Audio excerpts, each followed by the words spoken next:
do visual meaning contexts inform creativity? For any design or illustration, its target audience are individual humans who share common experiences, context and behaviour. Once we, as illustrators and designers, have those clues, we can understand how to enhance our visual communication ability. We can do this by applying semiosis and manipulating its semiotic power levels to connect with our target audience's contexts. Let's see how. A few episodes back, we explored the contextual impact of audience experiences on meaning.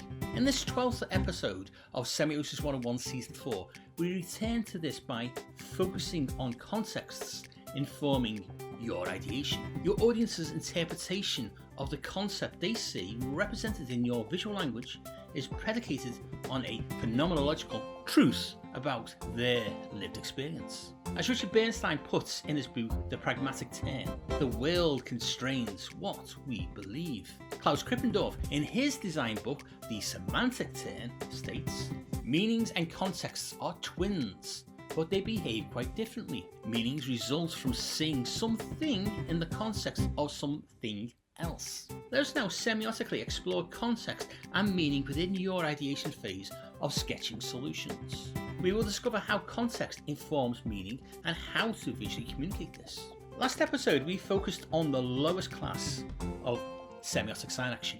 This level of semiotic meaning bearing was weak and needed to be first perceived before anything is interpreted. Its perception power and visual power of representing a concept rely on weak qualities to create a sense of familiarity of a possible connection to the intended concept. This possibility is perceived instantaneously as an effect in the mind of the audience, but it is only interpreted from a familiar quality. Semiotic sign action between the concept, representation, and the interpretation can only proceed once something is perceived as something else. At the instant level of semiotic delivery, this is a semiotic sign that has a familiar quality to hook the audience's attention. The audience begins to understand that the meaning is different than they had first visually perceived. To interpret meaning from what is visually communicated, the audience subconsciously first draws on their own lived experiences. That is the contextual knowledge base they draw on, constrained and informed by the social, cultural norms, learned meanings and sensed reference points. There is an anecdotal, apocryphal, story of a rural Anatolian agricultural community who do not possess a visual culture. A horse to them is an existent thing in a field, so much so that they do not recognise an image of a horse as a horse. An image in their non-visual culture shares no familiar qualities with an existent horse. If true, then you creatives would not want that community as your target audience. Thankfully, most target audience will be more visually sophisticated. However, you creators need your visual language to hook their attention. Hopefully you can see what I am advocating here. As creatives, you semiotically and creatively focus your energies on the representation side, crafting your visual language to design or illustrate exciting and aesthetically pleasing designs and illustrations that answer your client's brief. This is fine, but what you do as visual communicators is more complicated. Your aesthetic works are not passive. They are not just to wow the eyes and make your audience worship you as a creative genius. So let's put any ego back in the box. As Jorge Frescara succinctly frames it, visual communicators are facilitators of behavioural change in your audience. Your client does not want passiveness. The client needs audience action. Read this, buy this, do this, go here, avoid that, etc. Your aesthetic attracts your audience's attention. Semiotics retains it. The aesthetic is composed by your crafting of an appropriate visual language. This visual language, irrespective of media or personal taste, visually communicates the intended concept at a macro and micro level. Like a written language, your visual language has its own visual grammar and syntax. Your visual language's complexity is formed by composing lesser visual communication building blocks of shapes, marks, colours, etc. into more complex elements. These building blocks naturally become meaning-bearing when composed together. Does this sound familiar? Good. This is also mapping where semiotic science apply into your creative practice, as it is the encoded semiotic signs that trigger your audience to interpret meaning. This triggering of audience perception to interpret what this deeper meaning is depends on their own contextual knowledge. This context helps you to retain their attention. Let us build a useful scenario to help you grasp this. Your client's target audience are cinema goers. The client wants you as a designer or illustrator to connect with them, to facilitate an action where the audience will select their brand the next time they go to a cinema. The tone of voice the client wants the target audience to sense from their product is comfortable companionship. At a macro level, we can frame this client's brief as concept, their product as a comfortable companion. Representation, you need to convey comfortable companionship. Interpretation, the audience needs to feel the product is something they feel happy to take in with them when they next see a film. This creative problem will not be solved denotationally, but will require creative skills to convey comfortable companionship. How would you, as a designer or illustrator, begin ideating possible solutions at a micro level? Well, sketching ideas is obvious.